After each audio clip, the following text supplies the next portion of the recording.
Hello, everyone. My name is Philipa Duthie, and I'm the director of the RSA's Oceania network.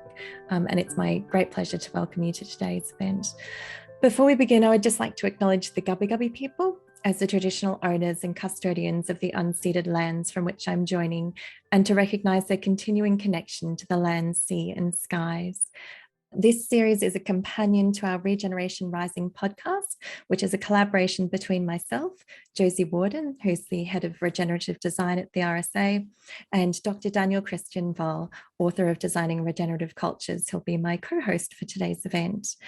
For the past 6 months, Daniel, Josie, and I have been exploring how regenerative practice is helping people in place collectively redesign their communities, cities, and economies, and create a thriving home for all on our planet. And we've been doing this with the help of wonderful guests like Paul Hawken, Kate Rayworth, who'll be coming up in our next episode, Pamela Meng and John Elkington, among others. And we're also delighted through this webinar series to have an opportunity to dive deeper into the themes that we've touched on in that podcast and to bring in new voices and perspectives. And if you've joined us for our previous events, you would have heard from Laura Storm and Tyson Young-Porter, who have been our previous guests. And today we're so very fortunate to be joined by Giles Hutchins. Giles is an author, speaker, business transformation leader, and CEO coach. He's worked in organizational change for over 25 years and is a senior advisor for a number of leading organizations and business schools on the future of business. His latest book is Leading by Nature, the process of becoming a regenerative leader. So welcome, Giles. And I'll also introduce you to my co-host, Daniel Christian Wahl. Daniel works internationally as a consultant and educator in regenerative design, whole systems design, and transformative innovation. His vast catalogue of forward-thinking work, notably his book, Designing Regenerative Cultures, which I mentioned earlier, has inspired and enabled people from all walks of life to apply regenerative design to their own contexts. So welcome, Daniel. And just so you know how the session is going to run, we're going to have a brief conversation just to get the discussion started, and then we'll open up for questions from the audience. So as I mentioned, please post anything that you want to pick up on later on, or any questions that you have for Daniel or Giles. But I'm actually going to kick us off by asking Giles about his background and what led him to regenerative business. Thank you, Philippa. Lovely to be here with you and Daniel and everyone else from around the world. My little journey started really with an event, a sort of epiphany that happened around the age of about 7, which showed me a deep sense of connectedness with life. And that stayed with me.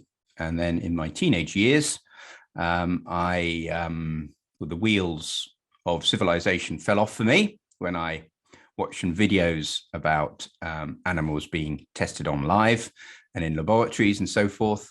And I started asking questions about the world that we live in, and realized that civilization was far from civilized. So I made a promise to myself early on to go into business. And that set me on a path. I started off in property, finance, and law, and then ended up going into management consultancy because I thought that would give me a good rounding in how the system works, and it did actually.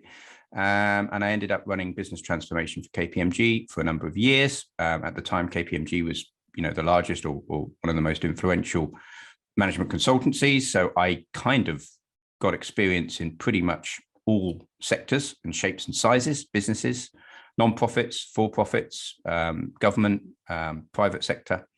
And then around 2005, 2006, my unconscious started rupturing, and I needed to make good on my early promise. And that set me on a trail to then finding out about, for me, it was always about a deep sense of connection with life, that somehow we had lost that. And so I started finding out about that. I felt I'd probably learned enough about business, and that set me on the trail to engage in sustainable business. So I came across people like Jonathan Porritt and John Elkington, and that was great. Learned a lot. And then became global head of sustainability for a large multinational, a Dutch, German, and French company called Atos Origin. and I worked there for about 5 or 6 years. So that gave me a good grounding in sustainable business. And I realized that really wasn't quite enough, a good step in the right direction, but it was this deeper sense of connection with nature. So around 2008, 2009, with the downturn, I started exploring business inspired by nature within Atos to start off with. And then we spun off something called Biomimicry for Creative Innovation, myself and a few others. And that led to me leaving corporate life and writing my first book, The Nature of Business, and then actually collapsing into the woods and going through a bit of a metamorphosis. There was me thinking I would probably start, running workshops on business inspired by nature. I did, I ran a few, but then realized I just needed to completely decouple myself from work altogether and go on a deeper dive. And that sent me on a dark night of the soul. And 5 books later, here we are, still on a dark night of the soul, it feels like sometimes. I hope that's a bit of a canter, brings me up to date. Obviously, there's more there, Philippa, but I think that's probably enough for now. No, that's wonderful. And I hope we can pick up on, a lot of your work and especially the themes that run through your books. But there is one in particular that I want to pick up on that we were talking about earlier. And it relates to that deep connectedness with life, which you mentioned, which I find is particularly resonant in your latest book, Leading by Nature, and also Regenerative Leadership, which you co-authored with Laura Storm, who I mentioned was our previous guest. And there's this part at the end where you say that nature's wisdom is love, pure and simple, and regenerative leadership is living and leading with love, which I thought was really resonant, and it just so beautifully summed up, so much of what you'd been telling us throughout the book in this, such a simple and profound way. So I really did it's something that's really sat with me for a while. And it's something that I've actually been reflecting on in my own regenerative journey, which my colleagues will attest to. But I've also found that it's a challenging subject for many people to contemplate, particularly in the workplace, and something that I think leaders would particularly find challenging because it's so deeply personal and subjective. So I wonder, how do we center love within our businesses, and how do we use this to become, better leaders, better employees, better people in general, really? Yeah. Well, love is a greatly misunderstood word. Well, many words are, unfortunately. But essentially, this is about love. This is about a healing. This is about a reconnection. I've woven in love in the ending of all of my 5 books, and I've would love to have actually started with love, but one has to meet people where they're at, and I didn't want to lose the business audience. So really, we are loving creatures, Homo sapiens. That's, I think, what has enabled us to adapt and evolve in the way that we have done. And that is one of our greatest gifts. And what's happened is we've got ourselves caught up, for various reasons I've written about, in a society that actually suppresses or disconnects us from that very love, and suppresses our soul, essentially, our essence. And so really what we're dealing with is a crisis of love, a crisis of spirit, a crisis of ability to perceive reality. And on the one hand, that is quite deep, or it is very deep. And on the other hand, yet actually it's quite important to recognize, because often we get caught up in all the stuff which clearly needs to change, whether it be ESG metrics or diversity and inclusion, lots of factors that can almost feel like they're competing for attention. But really what sits underneath all of them is a capacity to reconnect with the rapture of reality. And that happens first and foremost through an embodied experience, through the heart, through an experience of connecting deeper with ourselves, with each other, and with the world. And that is an act of love, first and foremost. And can you tell us a little bit about your latest work in relation to that act of connecting? Can you give us a little bit of a précis of how you feel we can pursue that embodied connection in a deeper way?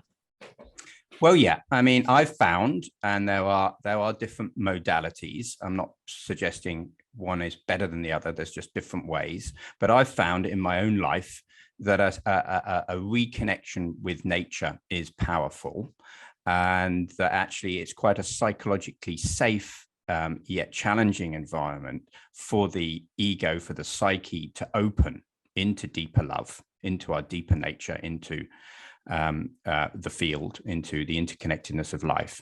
And so I work with nature, and I also feel that one of the underlying splits, and in the book with Laura Storm, the 4 splits we talk about is the left and right brain hemisphere, the inner and outer ways of attending, the masculine and feminine, and human nature. And actually underpinning those 4 splits really is the human nature split. We've gone on this journey of separation, where we kind of think that we're separate from life itself, which is clearly bizarre. And that creates all sorts of psychic challenges for ourselves that then lead to behaviors, and that then lead to downstream effects like polluting or child labor or testing animals live in factories, whatever the downstream effects. But the underlying problem is that rupturing, is that disconnection from our own sense of selves and each other, i.e. you could call it an unloving or an unwielding. So getting back to that is important. And I've found taking people, not just taking people into nature, actually. I do, a lot of my coaching is online with leaders around the world, and I don't need to take them on journeys into nature. But what I do in those journeys is help them reconnect with their own inner nature and with life. So the process of reconnecting and allowing nature. So let's be clear here. Nature isn't just a collection of ensemble out there. It's in us, our biome, as we know, that we have way more non-human cells in our body than we do human. So we are already these seething excitations of collaborative venture of life. And yet there's much more than just the cells and the DNA. There's the actual energetic frequencies and vibrations that underpin all of that. So we are part of life. And so when one meditates or one works on practicing opening one's heart region or gut or whatever that is, or aligning the neurological networks in the body mind, one is working with nature, even though one might be sitting in a basement, for instance. So it's not just walking in nature. However, I have found reconnecting us with life, with nature, is very powerful. So that's my approach. And what Leading by Nature explores is how in our lives we go through these shifts in awareness, in meaning making. Self-awareness is really made up of 2 dimensions, if you like. The horizontal dimension, how we presence, how we connect to life in this moment. And that can be affected by our own voices of judgment, of cynicism, of fear, that Otto Scharmer's work talks about in Theory U, and many others, the quality of presencing in the now, and tools around emotional intelligence and our ability to understand our own voices in the head and discern that, and meditation and so forth are important for that horizontal capacity to presence.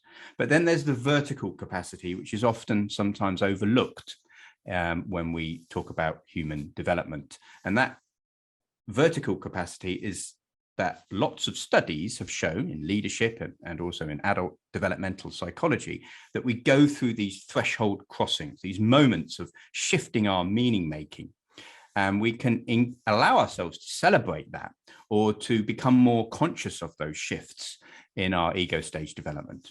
As you know, ancient traditions used to celebrate these as rites of passage and so forth, and we've kind of shunned them. So encouraging that shift from youthhood into adulthood, or from adulthood into elderhood, and enabling that to come with a reconnecting into who we truly are, and enriching our meaning making. As I said, Homo sapiens are deeply rich meaning making. That's what we do. That's what we are. And so refinding that, reconnecting with that, is the journey of inner nature, outer nature that I explore in Leading by Nature. because you've been now doing this work for some time, taking people who are in leadership positions into more than human nature, wilder spaces, and allowing them to reflect on their deeper purpose, their connection with life. The Sufis would say what's written on the back of their heart, like what did they come here for, and what really drives them. And I keep seeing little episodes pop up on social media when you have conversations with business leaders on your new podcast. There's also called Leading by Nature. And every time I bookmark it, and you know how busy lives are, I still have a lot of them bookmarked and haven't actually listened to any of them. But now that I have you in front of me, I would love to hear. I think you've done by now some 25 of them or so with leaders from Schreier's Bank, from Veleda, from Vivo Barefoot, from very different organizations. And what I'm interested in particular is both the transformational story of their businesses, but even more so what you're now speaking to. What happens when you get people in a leadership position in an organization like that, in that very personal, deeper way of understanding that one of the sources of their vitality is actually what Philipa was asking you about, being in love with place, being in love with life, being in love with life continuing so much that you let it flow through you and let it guide you and understand it as your ally. So any like, without having to break non-disclosure agreements, any stories you can tell from your work with these companies? Yeah, I feel. I mean, this is the. Let's start with some good news, which is that there are many leaders throughout the world, many adults, perhaps, and it's a question, perhaps all of us, that are open to this. And so that really is the good news, that I feel we're ripe for this. Many of the conversations that I was perhaps having, or deeper inquiries that I was having, say, 15 years ago, are much easier to have now for all sorts of various reasons, including the good work people like yourself have been doing that have just helped, bring this out into the zeitgeist more. And so often when I'm working with, say, a B Corp leader or a leader from a large corporation, what's happening is this melee of their own self journey and the system journey. Let's use the self and system. So there's something going on in the system. Let's call that the outer nature. The organization itself is struggling, or there's dissonance, or it's growing, but there's dissonance. They know there's a felt sense that something is not right. And the usual things that triggers, conditioned by the old paradigm, as it were, that, we need to be more efficient, we need to be more effective, we need to run things lean or whatever, are just not working, or just don't feel right anymore. So there's a general dissonance that is occurring in that organizational system awareness for the leader. And then in the self, in the inner nature of that leader, the same is happening, that they are experiencing dissonance, whether that be stuff that's going on in their personal lives. It could be as simple as children coming back from school and saying, "Daddy, Mummy, look what we're learning about XYZ that's going on in the world.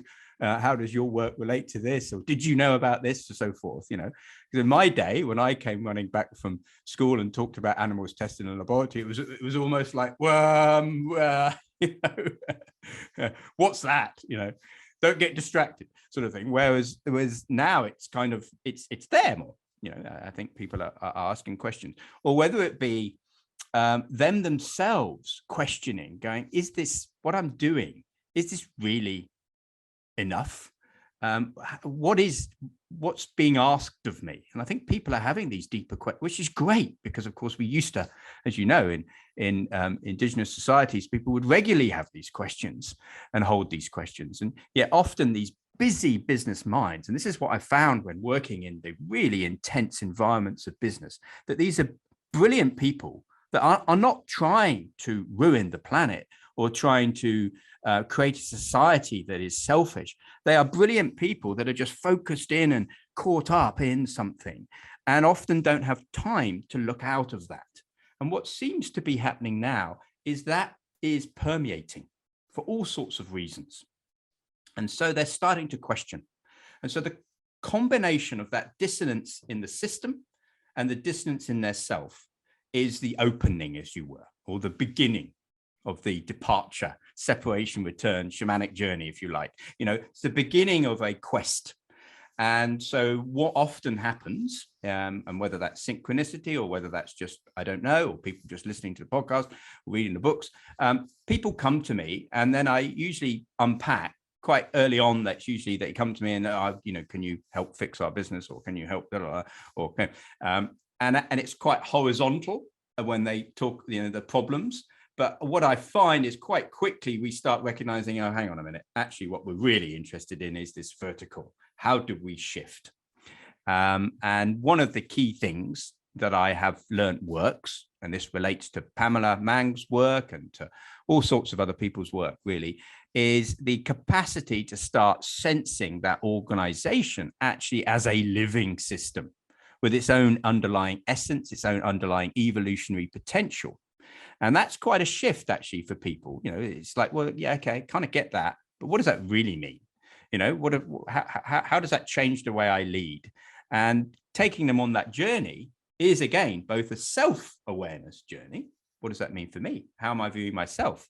What is my purpose? As you say, what the Sufis say, related to the system. And so all the time one is edge walking between themselves and their own journey, which could end up becoming life coaching, into the system, which, if it's just focused on that, could end up just being organizational development. So you need to weave both in this sort of leadership and organizational development roller coaster, if you like.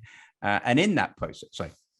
This is fascinating, but what it's bubbling up in me to the point of interrupting is sticking with the Pamela and the Regenesis work on this shift away from trying to see everything through the lens of problems, like, oh, we need to the race to zero carbon, and we need to like see everything through a myopic carbon lens and decarbonize as quickly as possible. And you and I know that in companies and in other organizations, there are wonderful, brilliant individuals with their heart in their right spot, working day and night and weekends to do this, not for themselves, but to be of service. And yet it's not enough, because there is this danger that when we see the world through problems, we keep abstracting and abstracting and abstracting. And then eventually we bring in the engineers and the designers and the financiers, and we do a hackathon to come up with solutions and then divvy out some money to implement those solutions. And in that process, and this is the big learning that I got from the deep practice of Regenesis Group, you actually, it never fits. If you then have that universal solution to a universal problem of humanity that then needs to be scaled out and implemented in every place, it's through that misfit that it's not come out of the place, that it's done in a scale that is inappropriate for that particular place, that it doesn't work. And so the other bit of the learning that it is not just about potential, but it's also about place-sourced potential. And that is something that I find when we talk, because so far we've talked about the individual as a leader and its organizations, but the next proximate whole, or the next nested wholeness that it sits in, is the place, the region.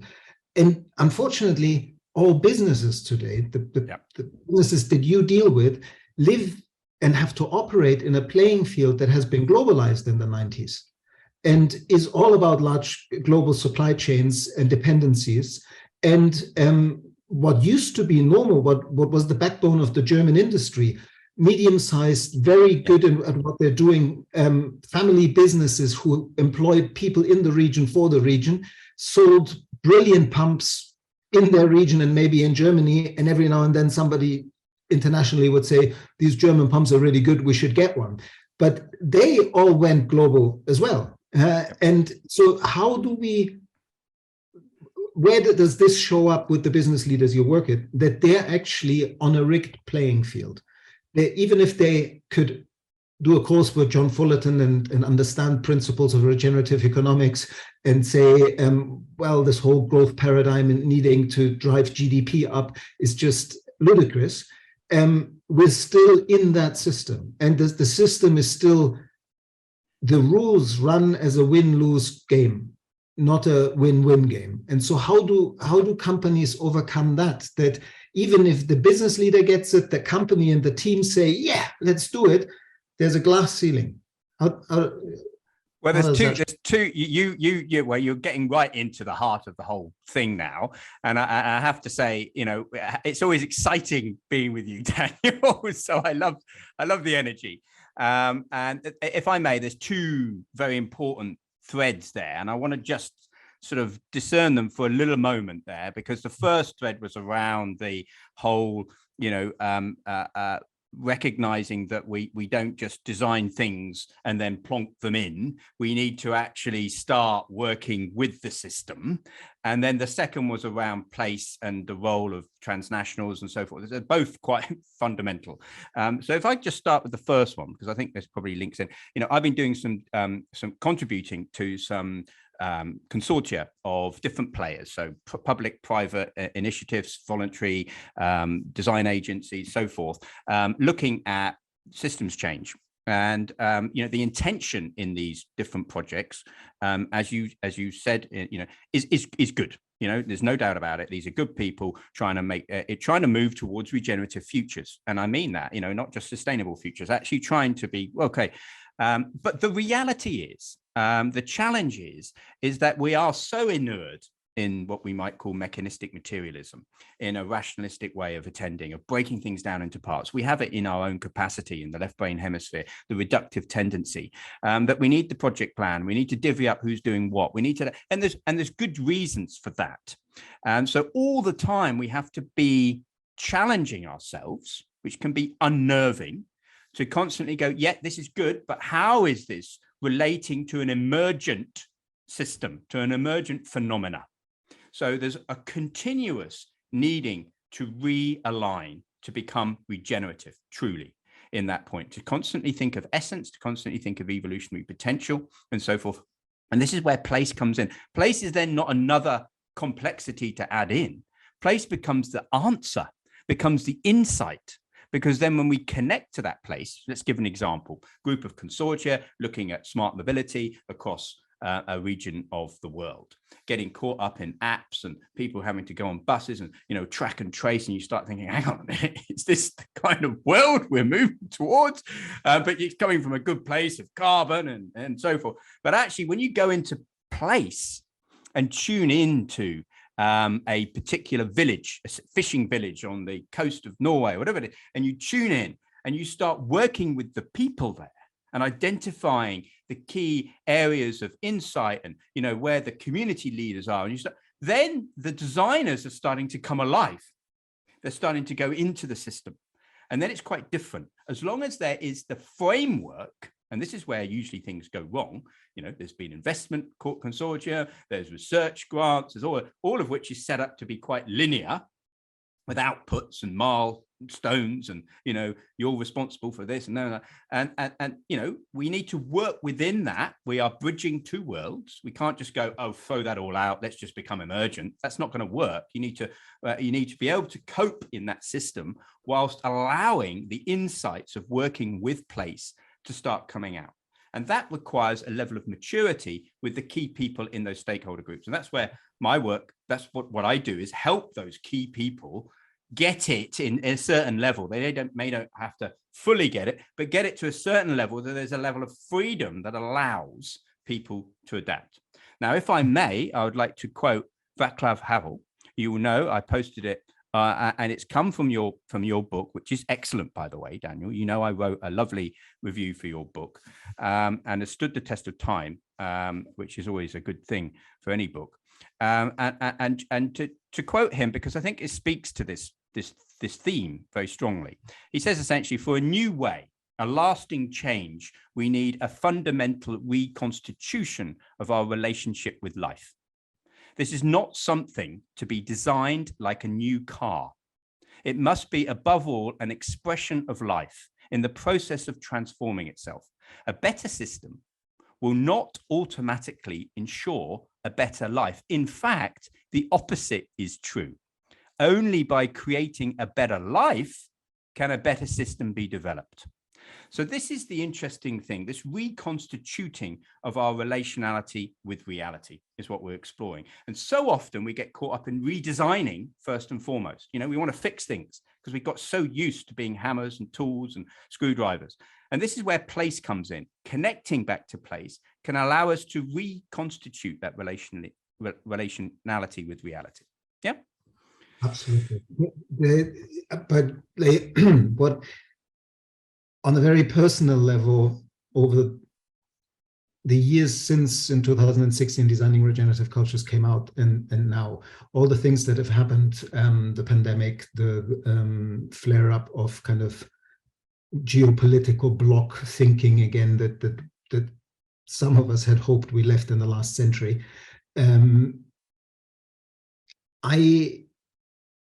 I remember 2 years ago being in conversation with Dennis Meadows and really feeling like I was somewhat told off by an elder, not told off, but given a reality check on the conversation about regenerative cultures and regenerative futures and all of that by somebody who so many years ago,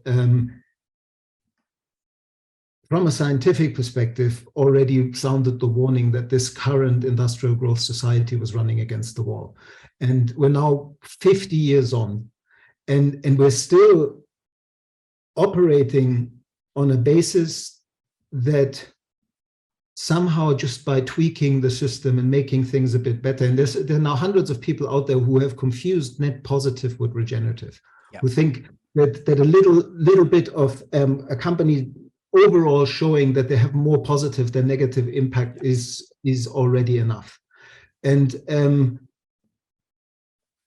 we're still in love with business leaders like Elon Musk, who somehow tell us that our future is on Mars, that everybody's going to drive a Tesla, that we're going to be connected with Skynet, and just omit that will never be part of the story for all of humanity. We simply do not have the resources. And therefore, if these technologies get implemented, we continue with a deeply inequitable world. That's just on the equity side, but on the real material and energy side, and on the climate change that we've already started to put into motion. In the last few years, and I'm still struggling with it, particularly this year, more than this, how close to admitting that we're actually living in a system that has showed all the signs that it's collapsing for the last 50 years, but been popped up by innovation, by more money, by cranking up more of the negative, so we don't, to drown out the voice or the noise of the destruction. And in many ways, even when we see how this conversation that you and I are trying to engender is picking up, the destruction is still increasing, not decreasing.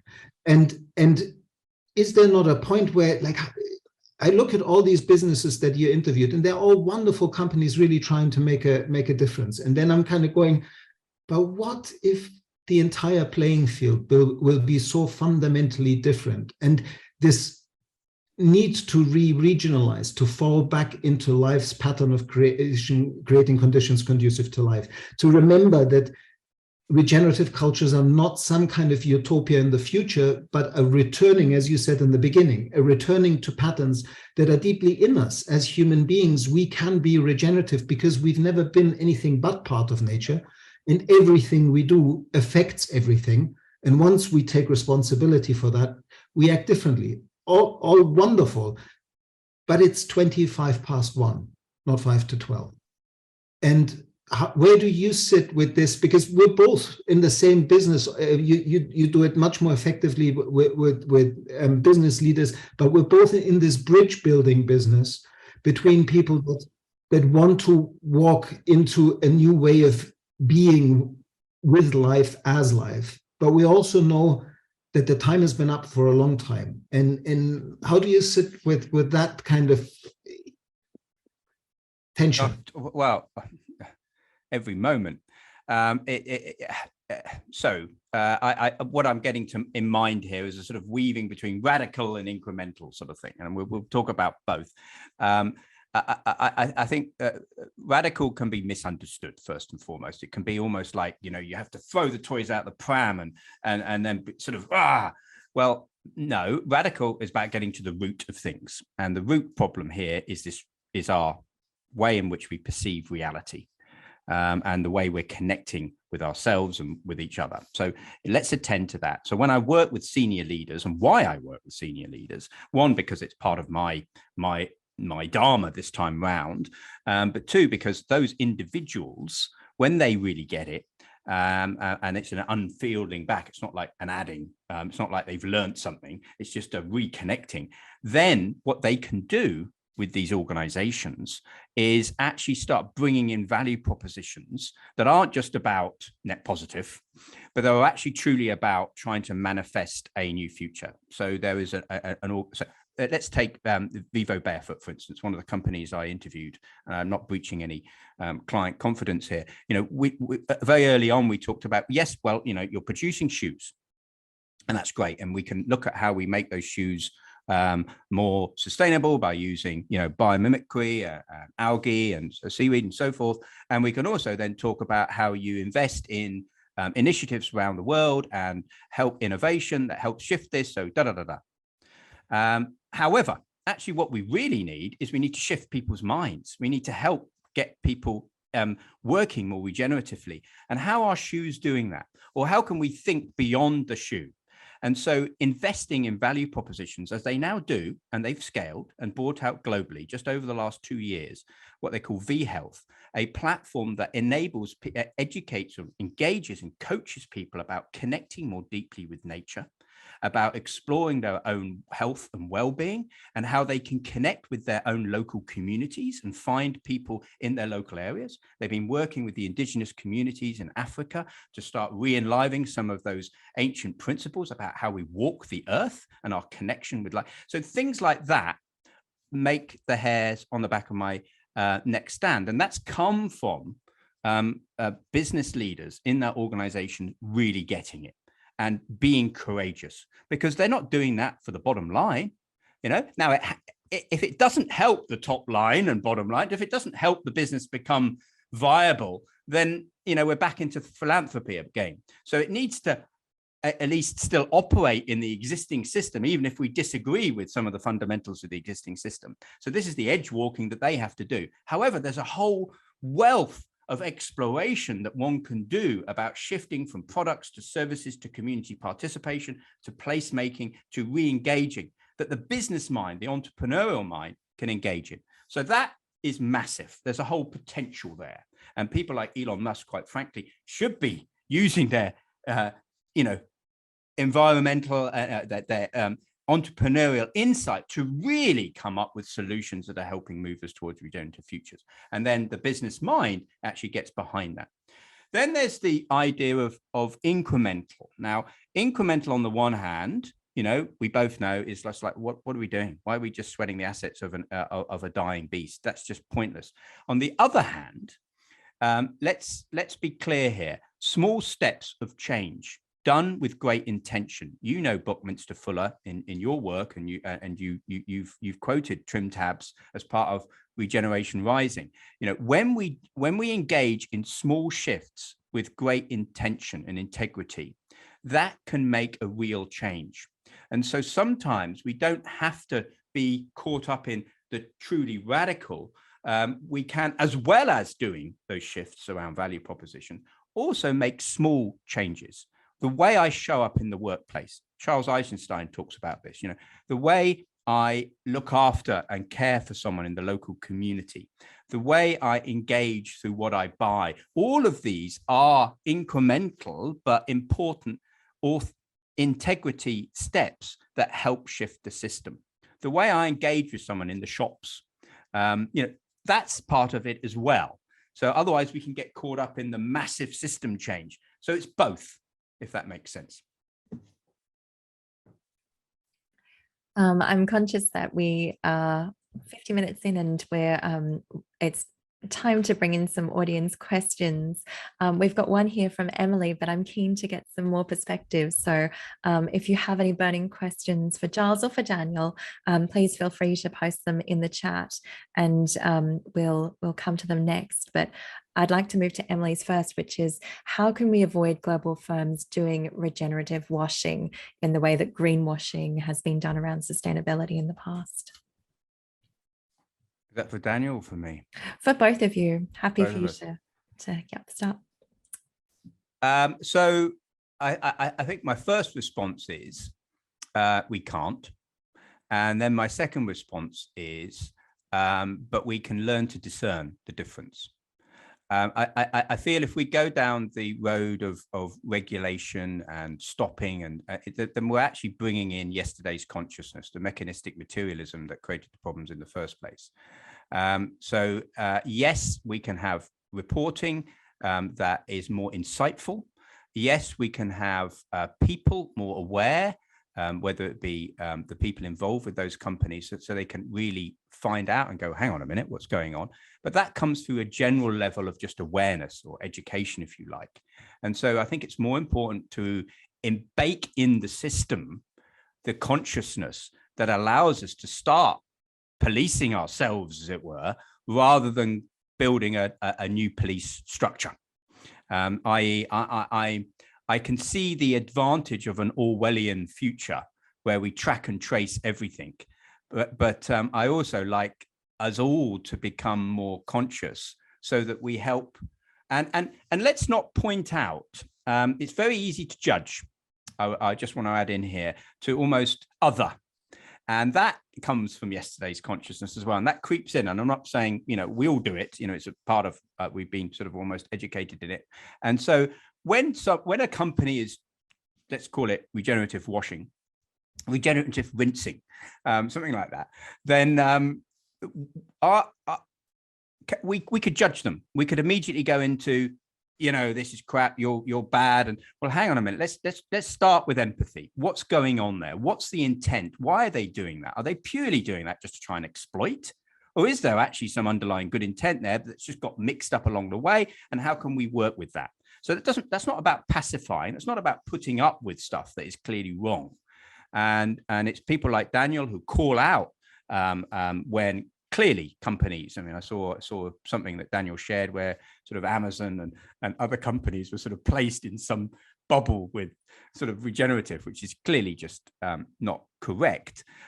However, let's also be clear that we're not quick to judge, I suppose. Daniel, I'll be interested in your views on this. No, I love the way that you remind everyone that let's not create another other, as Tyson Yunkaporta calls it in his podcast series. It's so easy to other, and why I always remember doing a bit of consultancy for a company where I was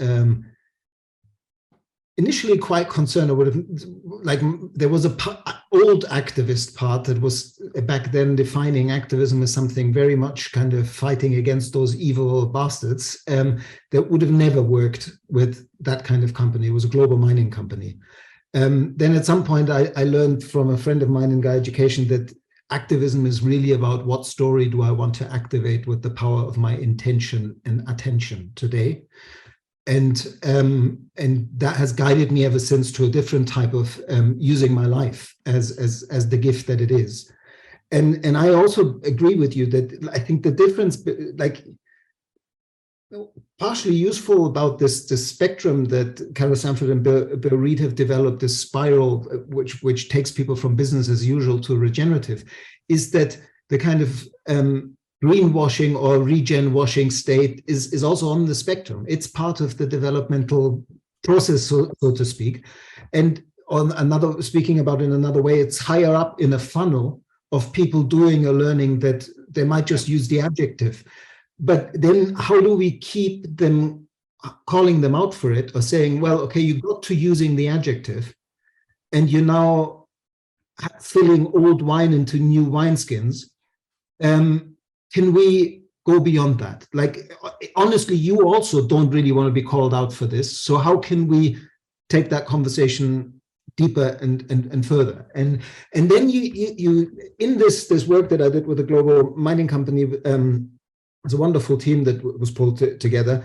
And somebody from the Biomimicry Guild brought in this great exercise that they have, which is the genotype-phenotype exercise.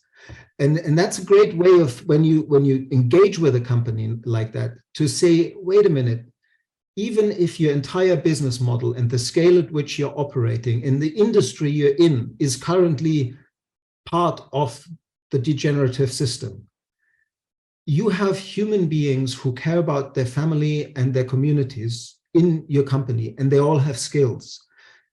How could that genotype, in terms of these different people and their capacities and their level of caring, express itself in service to the region that your company operates in?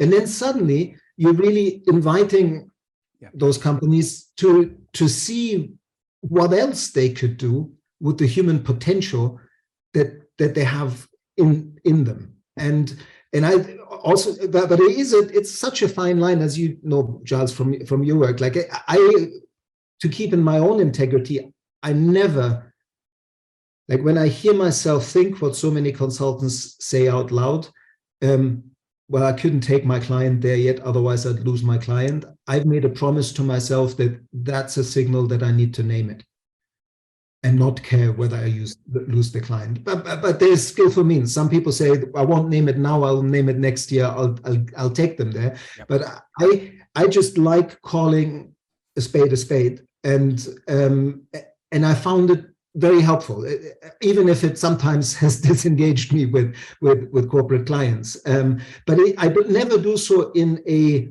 confrontational way that is this old activism of you are all evil and you just don't get it. But just basically saying, like, ultimately, if you're a multinational corporate right now, if you're not thinking about how to dissolve that monolith into a collaborative network of bioregionally operating companies, then you most likely will not make this transformation that is now already going on. And some people are ready to have that conversation and others aren't. Anyway, more questions. Yeah, and there's so much here. I mean, you know, this whole concept that I love that you're grappling with around bringing it into the bioregional. How can for instance, a transnational actually start seeing, and this would be how I would do it, which is the bridge building I do, is how do they see that actually by bringing in a bit more of a bioregional lens, that isn't a distraction, that actually is going to tap into more creative potential, more innovation, engage people more, allow them to attract and retain talent in a different way, all of the sorts of levers that may feel a bit old business model, but then just invite in a different narrative, you know. Absolutely, because it also is a long-term commitment to region. Like, let's say you're a big infrastructure company.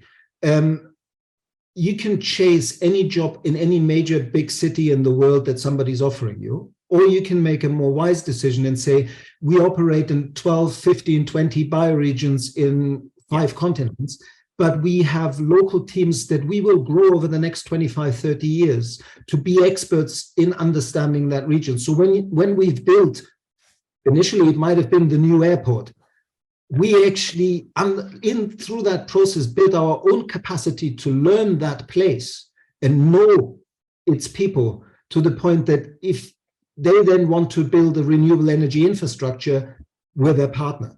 And that's a different way to engage these companies. And all of it, for me, is still in this space of how do we spend the resources wisely that we still have before climate change is blasting business as usual to bits.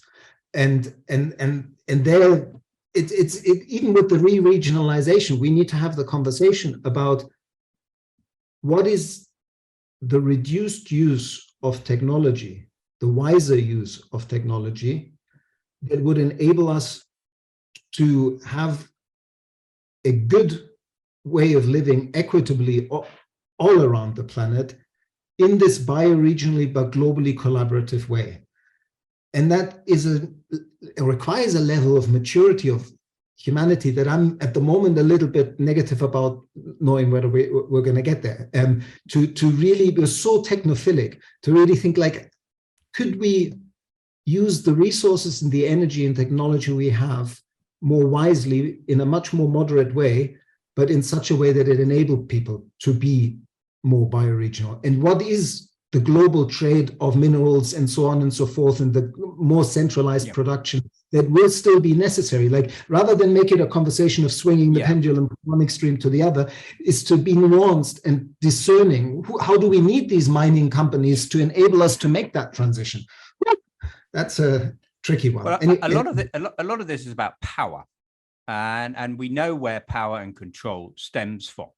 Because we saw it in the EU, for instance. I'm a fan of federalization. Let's start with there. It's a central kind of region, but with federal aspects within it, and then within even existing countries, federal aspects within those communities and so forth. That creates diversity. It creates environment, whilst you still have a global umbrella.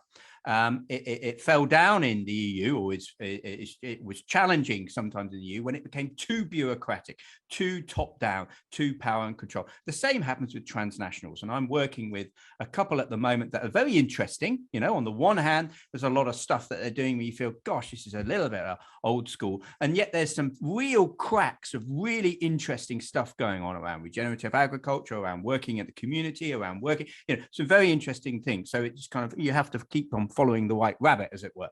But what's the challenge is the power and control dynamic. Are we letting go of power and control? Whoa, how does that feel? How is that? Or do we have to keep on with power and control? And that comes back to love again. What enables us to actually let go of power and control in our own ego, in our own sense of self, to really trust life, to trust the diversity within the unity, is an act of love. And that comes therefrom back to consciousness, and the leader going, actually, it may be okay to allow this community initiative to happen without having all the bureaucratic structure of power and control around it, so that we need to keep control of it, to actually allow it to thrive a bit so it can become a bit more innovative and agile. Anyway, I think we better get back to some questions, haven't we, Daniel? Lovely. Ironically, technology and power are two of the questions that have just come up. So it's very apt that you've both touched on those. And I do wonder, coming back to that technology aspect, just because Ish did ask what role technology can play in helping us become better regenerative leaders, if there's anything more that you wanted to add on that before we move on from that topic. Go for it, Daniel. Okay. Well, on the one hand, it's kind of, we might as well foreground that we're all using a magical technology that some of us would have never imagined possible some 25 years ago, that we could all have a conversation with currently 46 people from, I don't know how many continents, but I saw somebody from China and Latin America. Like, we're pretty well represented here. And that's wonderful, because it is an opportunity of learning and exploring, like in my language, I would say, living the questions together of what regenerative leadership might be like, and at what scale it might be most called for now, in this global networking, or in this much more locally rooted way. And I do think that this question around maturity of technology and the ubiquity of use of technology, the way that we now live in a world where even people who are completely conscious of the fact that runaway technology, or what they call is runaway innovation in the tech space, runaway tech, is now an existential threat to humanity, whether it's in the AI space or it's in the space of target recognition, autonomous drones on foot, at sea, in the air. We're really creating the monsters that the sci-fi movies of the 1990s warned us about. And whether it's in the Torah with the Golem or in Goethe's Zauberlehrling, the warning that watch out the magic you use, it will come to haunt you, has been there in every culture, and we are not paying attention to it. And on top of it, we are blasé, and we're telling stories about asteroid mining and all these kind of immature teenager wet dream fantasies that create this illusion that this kind of thing is going to be possible for much longer. And so either we mature to the point that we use technology differently, or we run out of the capacity to use technology ubiquitously. But if we leave it to that stage that we have the conversation, how brilliant would just a little bit of technology be to make life so much easier in this bioregion? Then we've really given away the only benefit that 10,000 years of detour, of story of power over, of agriculture that destroyed the planet, of denuding the planet. There's been value in those 10,000 years of detour, despite all the destruction. But we need to pick it up and bring it together with the indigenous knowledge that we had before, that there are limits to how we live as custodians in place. And this conversation is all about the use of technology. So this is interesting. So it's a little canter through the 100,000 years coming out of Africa, kind of to 10,000 years, a long period of time, deeply connected with our psyches, in tune with life on Earth and the universe. Then, as you say, from sort of 10,000 years on to about 500 years ago, this sort of Greek, originally the Neolithic Revolution, and just talking about perhaps in the West there, things have been slightly different elsewhere.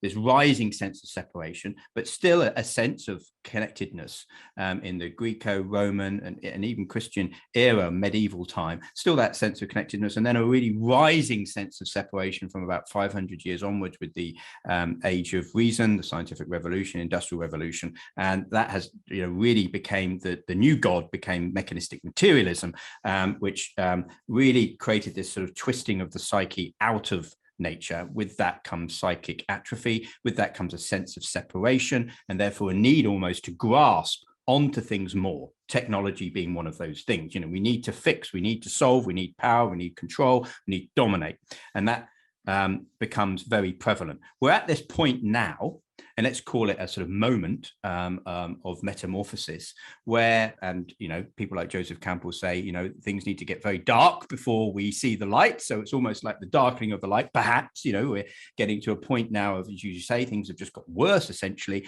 but perhaps, there's a potential for real significant change. Let's be clear. Whilst I'm always quite upbeat in my books, and the book I wrote with Laura as well, about, we're on this journey of reconnection. Let's be clear, there's a fork in the road here.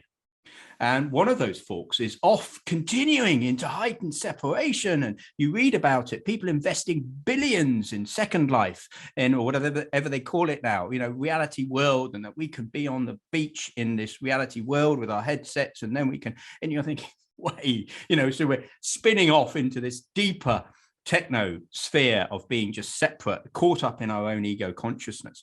And yet there is another fork in the road, which is actually there's a great wellspring for people to sense a deeper connection. What was interesting in COVID is how people, started to see and question, what's my life about?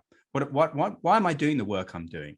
I've just spent time connecting with my family. The kids were at home from school, which I was kind of dreading before, but they're here and they've been here for weeks. And now I don't actually want them to go back. What's all that about? Why are we sending kids to school? And all these sorts of questions are sort of mulling up in us. So quite a lot has happened just over the last couple of years. But certainly in the last 5 years, this sense of the importance of connecting to nature, connecting to our own selves, connecting to each other, sense of community that you talk about. So that's all mulling as well. And so I think this is a very interesting inflection point. And your aspect here is key. Let's not throw away what the journey of separation has brought us. And yet this gift that we've got, this golem, is also a danger. If we aren't connected to love, if we aren't connected into our psyche, if we forget that we are living in a living earth, and we only see the machine, that we've created our own illusion, and we get caught up in that, and that fast becomes a devastating delusion. So this is the real reality that we are facing right now, is, are we, humanity, going to wake up, Or are we going to continually get deeper into our sleep through the very thing that we've created, technology? And who knows, maybe the very challenges that we are creating through this delusion are actually the very things that are going to wake us up. Who knows? It's fascinating. You just gave me wake up and sleep, reminded me of this this quote. I think it's from William Blake, who saw at the beginning of the scientific revolution and the age of reason that we were losing 3 or 4 ways of knowing by making everything reason-based. And so he said, may God us keep from single vision and Newton's sleep.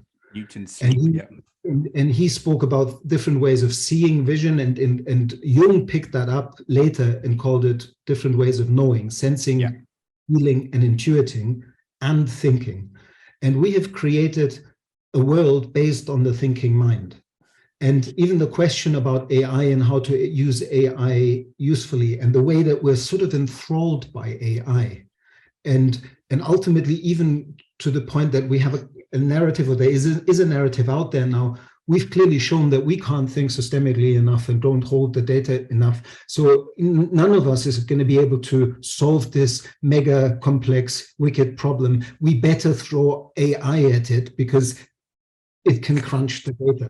But what we're not seeing is that as a limited set of data used with a very limited methodology, it's a minute slither of a fraction onto the participatory wholeness that we're a part of.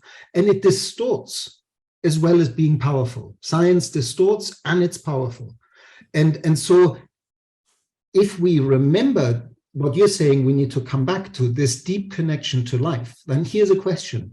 If everything is fundamentally in a state of interbeing, interconnected, from the cellular to the organ to the individual, the family, the community, the bioregion, and the planet, if all of it is a relational being in evolution, that we are just cells in that larger body, then the entire history, current potential and future potential of that system is stored in the relationships between everything.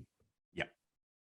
If you can hold that image and you compare that to what we call AI and what AI is crunching, it makes you understand that AI is Kittyhawk. It is primitive. And it can still, if we give it the power to lead, to make our decisions for us in this edifice of an industrial civilization we think is reality, then it can kill us very quickly, rapidly. Yeah. And so, but for me, the remembrance that NI, nature's intelligence, our intelligence as embodied beings, when we come back to our other 3 ways of knowing, sensing, feeling, and intuiting, and ultimately I think all your work in your forest with the leaders is giving them an experience to not just for 1 day or 2 days, not just be in their thinking mind, but suddenly get all these sensing, feeling, and intuiting insights, and then have a group of peers or you as a reflective partner to process, having allowed in these other ways of knowing. And yeah. This is the key, I think, really, is bringing in these other ways of knowing. It's very easy, and again, it's a bridge building because we're on the phone all the time, even when people are having meetings. So I purposely encourage people to switch off their phones when they come here. But it's difficult because then people say, "Oh, well, we want to come to Springwood, and then we also want to do a bit of a hybrid meeting, and we want to Zoom someone." So you then say, "Okay, well, let's just have the technology," and then before you know it, you can see people are drifting back into just sitting there around the campfire, but on their phones, and you think, well, so we've got to, let's bring it back to, brilliant scientist, Albert Einstein, what a genius, a German genius. The intuitive mind is a sacred gift. The rational mind, its faithful servant. We've created a society that honors the servant and has forgotten the gift. So that's what we're doing. We're honoring this servant. AI is just a servant. It should be a servant. When the problem comes when that servant, as McGilchrist says in his book, when the master and the emissary, when the emissary tries to take over. So we've got to bring ourselves back to who we truly are. We've got to bring ourselves back to what is the purpose of life, that we are meaning-making people. And I love how we've got the window opening into life, the metamorphosis of what is happening here, bringing in these different ways of knowing, allowing ourselves to recognize that we are not perceiving reality. Reality is perceiving itself through us. And we've got to keep ourselves open to that. And just because this is you just beautifully demonstrated something. One of the things that I learned working with the way of counsel is that when you sit in counsel, and to some extent in a very twisted technological way, but still counsel, we are sitting in counsel here together, that everything becomes meaningful. And the way Giles elegantly picked up on the window opening behind me, that's like our ancestors sat in circle to make meaning together. And when a crow flew from east to west, that had meaning, and they would just held the possibility that what just had happened above them could give them an insight on the conversation that they were just holding as a group. And that's a different way of approaching and living the questions about an issue, rather than having a strategy meeting, where you understand that the process between people in the relational web and the embodied sensing is equally important as coming out with a blueprint and a 10-step plan to success, because it's the capacity in the individual that is actually the deliverable. The plans are just like the solutions, prototypes that we better hold lightly and are willing to throw out when they no longer serve. But the inner capacity to read from all four ways of knowing, to bring in the window, is to my mind something that we need to foster in institutions and businesses, but very much at the community level, because we live in an uncertain world, and what's coming towards us might just present us with situations where we have to sit there and say, what do we need to do next? How do we respond to this one? We didn't see it coming. Philipa, any more questions that you've picked up? Yeah, it's such a rich and deep conversation, and there are so many questions. Unfortunately, we don't have time to address all of them, but the one that's getting the most votes at the moment is Zelda's. I want to invite Zelda to come in, but I don't think we have time, unfortunately, so I'm going to just paraphrase it very quickly. But she says that in the early child development space, we understand the limitations, or we're beginning to understand the limitations of the concept of nuclear family, which is a relatively modern experiment. And in industrialized society, we've designed a childhood which basically inhibits this attachment and connection, this relationality that we've been discussing.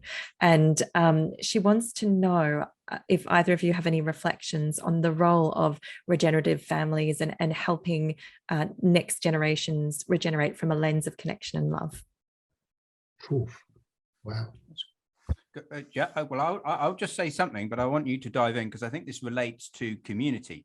Well, I just want to make the bridge here because I think this bioregional aspect is really quite important going forward for the regenerative movement to get. And so this sense of connection with community and connection with place is what I invite in there. So if the nuclear family, because let's not judge the nuclear family. If there's a strong sense of connection, that can be good. It's a bit like developing oneself. One starts with oneself and then develops richness with others. However, if that nuclear family has become dislodged from its sense of place and its sense of community, then there's a problem. So I invite in, Daniel, a deeper sharing, and how can that nuclear family then start growing into a sense of bioregional connection? For me, this is a deeply personal question. Even hearing you mention kids are home from school and thinking, oh, your kid's a bit older than mine, the whole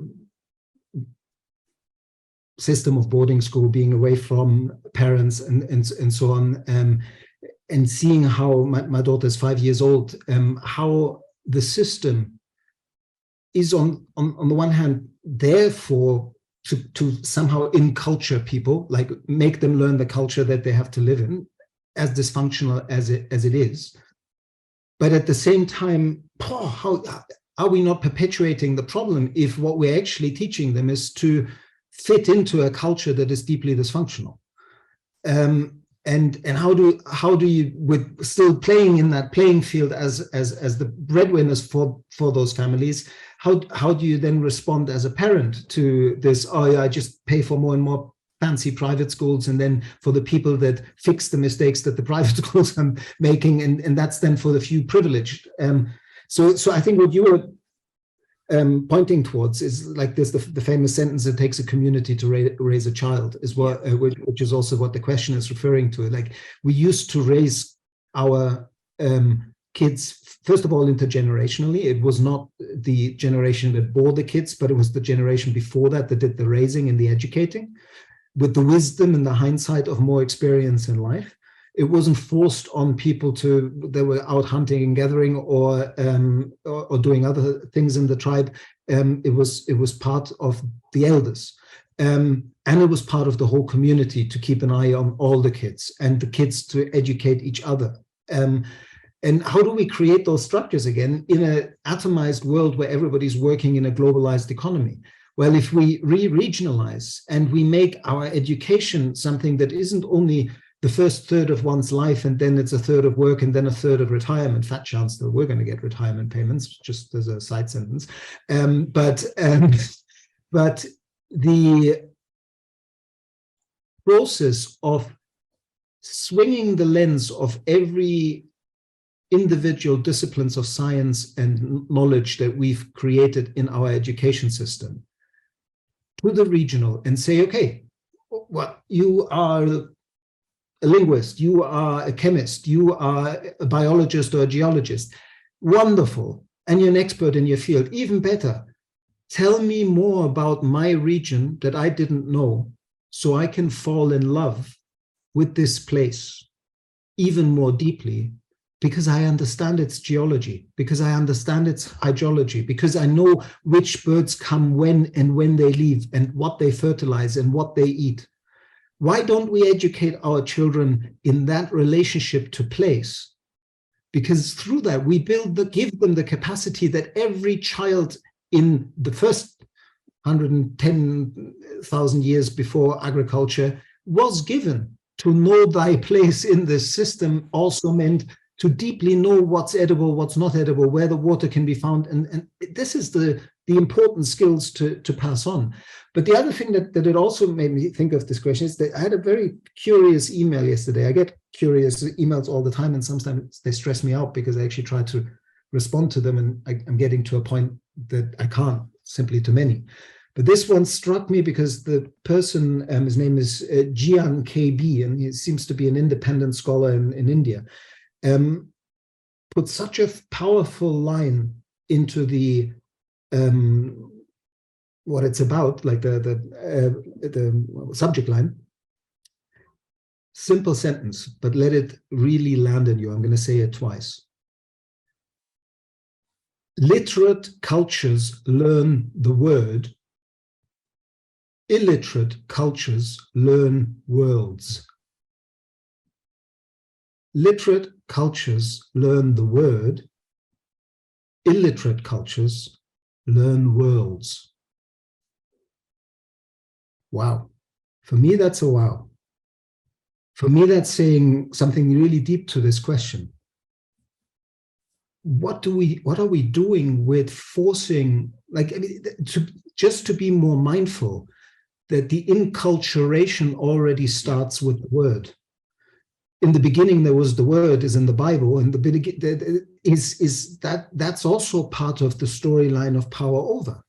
It's the power of narrative, it's the power of story, it's the power of naming. Like, the minute you lose the ability to see a tree because somebody has told you that's a conifer and that's a deciduous tree, and now all you're doing when you walk through a forest is to go conifer deciduous, conifer deciduous, conifer deciduous, but you're not looking at the tree in front of you anymore. That's the sickness of our civilization. And we're starting with kids. And it breaks my heart that I am complicit in doing it, because of course I need to make a living, and I have a forest garden that I planted in the last 2 years to take care of, and a poor 70s built house to refurbish. And at some point my daughter needs to be educated by somebody else. And they're lovely people, And I see how they're also already flipping the wings, creating the perceptual blindfolds that then take 20, 30 years to undo. So yeah, it's a key point. I don't necessarily have time. No, and I don't think there is. I mean, I think this is an unfolding. It's a fascinating to see it in our own children going through this. But I think this conversation is spot on in the fact that it is about education. It's about how we and we can see it. We're seeing it, the process of acculturation happening with our own children, and you know, there's a lot to be. So back to this journey of separation again. You know, is this about then becoming illiterate? No, it's about bringing in the literacy and the ability of different ways of knowing and reconnecting back in, which is what we're exploring here. And interestingly, in the beginning was the word. Well, that actually goes back to, in the beginning was the logos, and the logos was actually a dynamic, animating principle. Then it became the you know, so it got caught. You know, so actually there was always that understanding of tuning into the rhythm of the universe, and it's still there.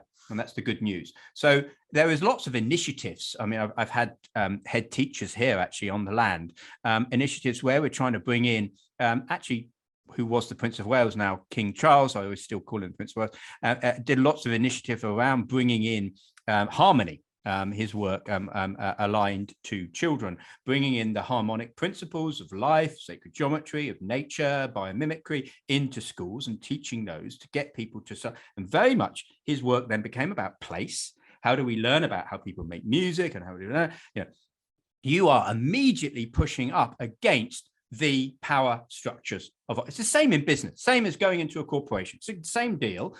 You might think, well, yeah, but surely teachers are more interested in really educating the people. You know, it's the same with the people in business. People in business don't want to just turn things into production factories. Teachers don't want to turn their kids just into production factories, but there's such an inured sense of such a power structure.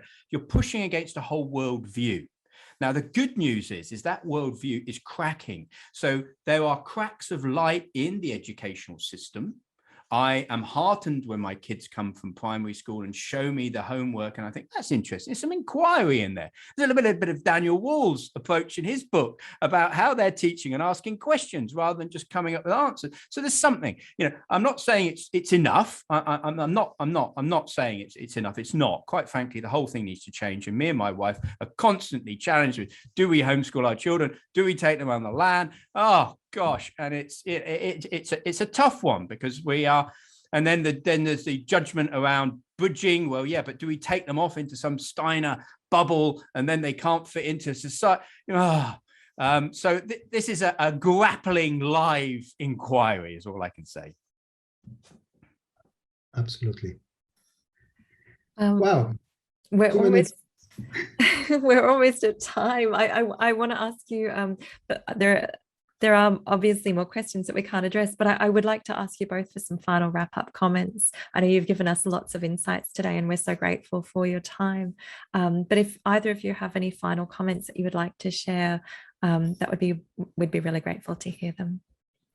I just simply enjoyed it. And my take-home message is that I talk to Giles not often enough, and we should talk more often. Online and offline. So thank you so much for coming, and thanks for all I think when we open it up for questions, we dropped yet another level of depth, which is also wonderful. Thanks for the beautiful questions. And yeah, Giles, what do you think? A big love. We started on love. I'd like to finish on love and just say the time is now. We are living in the moment. We are, as you said, we've got all of that previous history in this moment. We've got all the potential futures in this moment. Let's step forth into the day, into the end of the week, into Christmas and the new year ahead. And I wish, and I set the intention for 20 to 23, just to be a year where we're seeing more of that shift into hope, into regenerative futures. I truly believe that we as humanity have the capacity to make it through this dark moment. Lovely. As beautiful as a finishing word this is, I feel moved to bring in one thing there, which is one of my mentors, Tony Hodgson, who developed the Three Horizons and with Bill Sharp and the World Systems Mandala and a number of things in the International Futures Forum. He speaks about this wonderful, just putting the words together, the future potential of the present moment. And that's what you were just inviting in your closing, that I think is beautiful to leave people with, but even crank up the visibility even further, that yes, we're in the middle of a shift, and the notion of shift puts our minds again into that we're going towards something. And what I've realized with the conversation about regenerative cultures is that people so often portray them as some sort of utopia we need to create. Yeah. But when you take the Regenesis lesson of place-sourced potential and working rather than with problems with the potential of people in place seriously, then what it's mainly about is to look at the teachers at your daughter's school, at other community groups, at people who care. Let it be for their mother who is elderly, or let it be for other people who are not even in their family and they still care. That level of caring, that level of being in love with place, protecting the local badgers or a wonderful ancient woodland, that is regenerative culture in action, in place right now. And so I'm just adding to Giles's invitation that let's come to the future potential of place and realize that right now, just by seeing the system differently and relating with it differently, we're there. We're doing it. Mother Teresa, we cannot do great things. We can only do small things with great love. Thank you, Daniel. Cool.